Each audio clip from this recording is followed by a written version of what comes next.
We've talked about some of the challenges that we're seeing and that you're seeing in your hybrid role as both, attorney and landman. Yeah. Uh, just with all the developments in the energy industry, especially in Texas. Um, and you have pointed to collaboration as one of the tools that needs to be used better in both the renewable space and the oil and gas space. I'd love to get just a little bit of backdrop on what you're seeing and also how you see the path forward for a lot of these projects.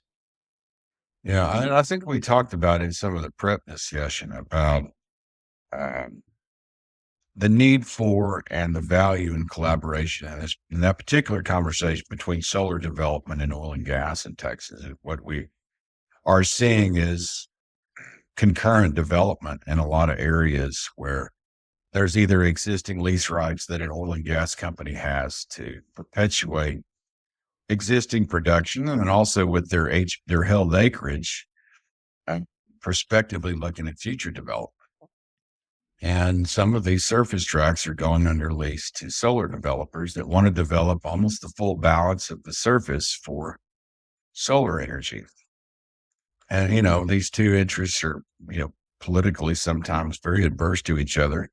And then also they're literally adverse because they're trying to develop the same ground. Lease perpetuates the rights to develop 100% of the surface as needed for cultivation, the exploration of the mineral estate.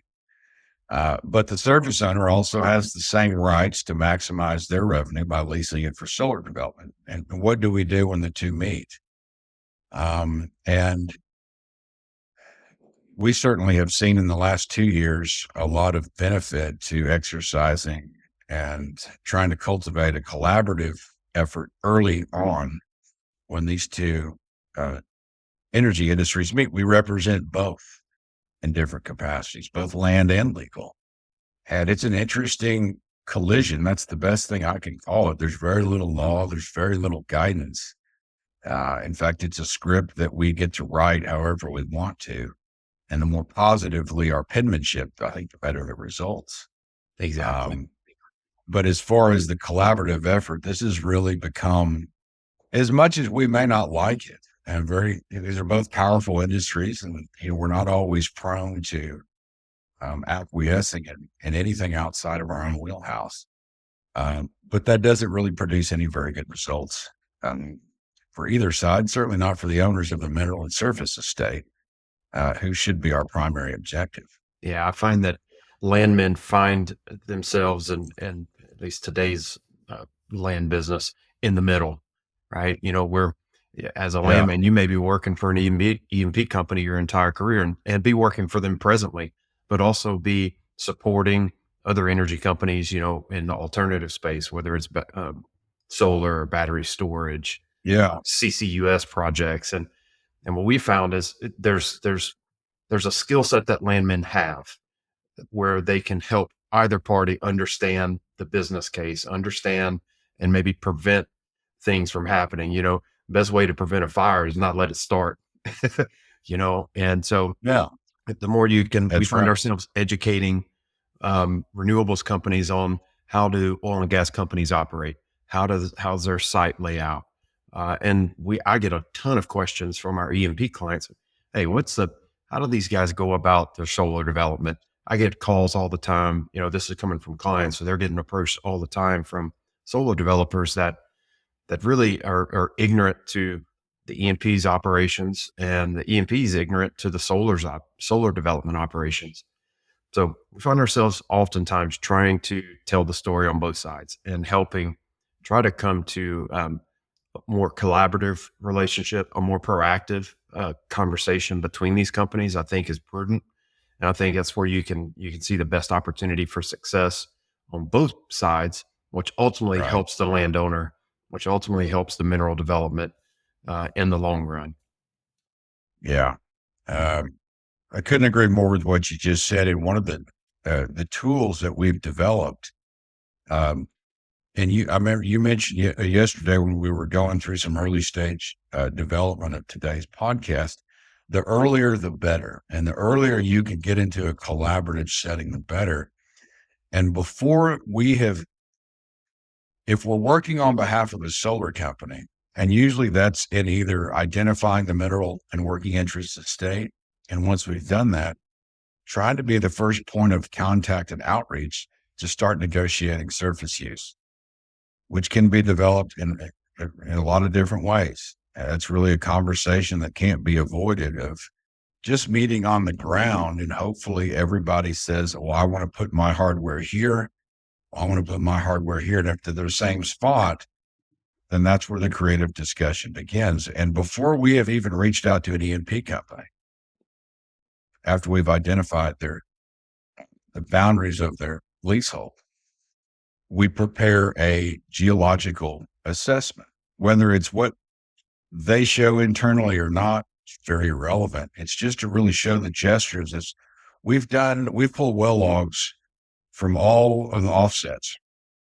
We've mapped the subsurface. We pulled from the Railroad Commission, the New Mexico Oil and Gas Conservation Commission. And I have a geologist on staff that works for me, and he'll prepare a stratigraphic column and to present to an oil company. We know where the trend may or may not go. And you show this to your geologist, reservoir engineer, and we're trying to structure our panels accordingly to preserve your future drilling rights.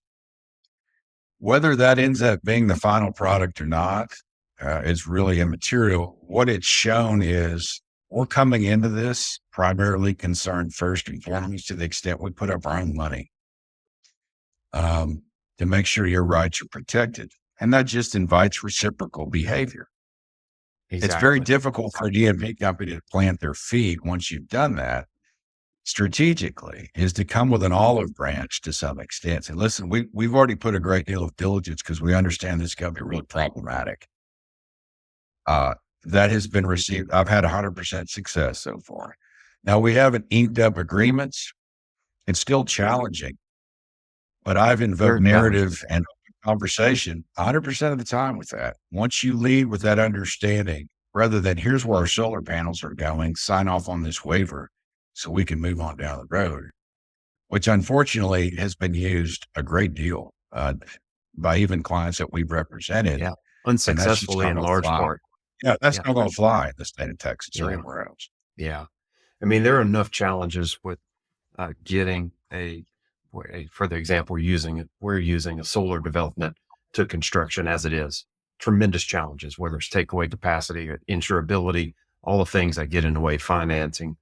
I think the industry on the alternative side is starting to recognize that one of the bigger challenges is the co-development side of things. And the worst thing you could do, it's negotiation 101.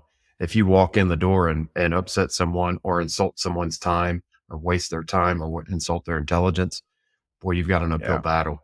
So, we really push and encourage our clients to act prudently, do their research, to your point, do their homework, and come at it in the sense of what can we do to best support the landowner?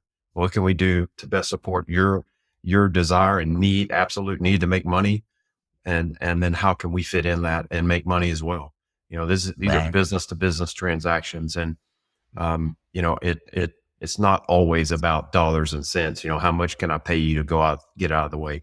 There's no amount of money you can give an E&P to interrupt their future development plans or their future potential to transact on that asset, sell part of it. And something I want to add to that's elevated the level is that, when you and I started our careers, it was nothing to be going out and leasing 10, 50, 100,000 acres, landmen running all over the place. We don't live in a wildcat exploration time period right now. It's all about development of your core asset. A lot of holding ground, a lot of status quo. HBP acreage has become everything. It's on companies' balance sheets. They've leveraged it. They have plans to develop it. They're not acquiring new acreage to go explore new areas. And so all of this acreage that's held under lease rights is now probably twice as valuable as it was, making it even more challenging. So the defense of, well, you don't have a well there, you're not drilling there right now. This acreage now may be all this company has for the next 5 to 10 years. And so their infill drilling has become, paramount to the valuation of their company. And so it really is We live in challenging times, but that doesn't mean that they need to be defeated. It just means minds have to get a lot sharper and creative.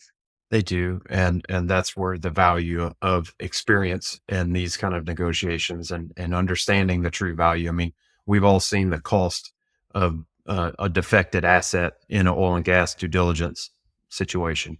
It's Sure. well in excess of $300 or $400 an acre that you may be throwing at a company to give you surface Yeah. accommodation. I mean, it's serious money, and it should be treated with that kind of respect in those negotiations.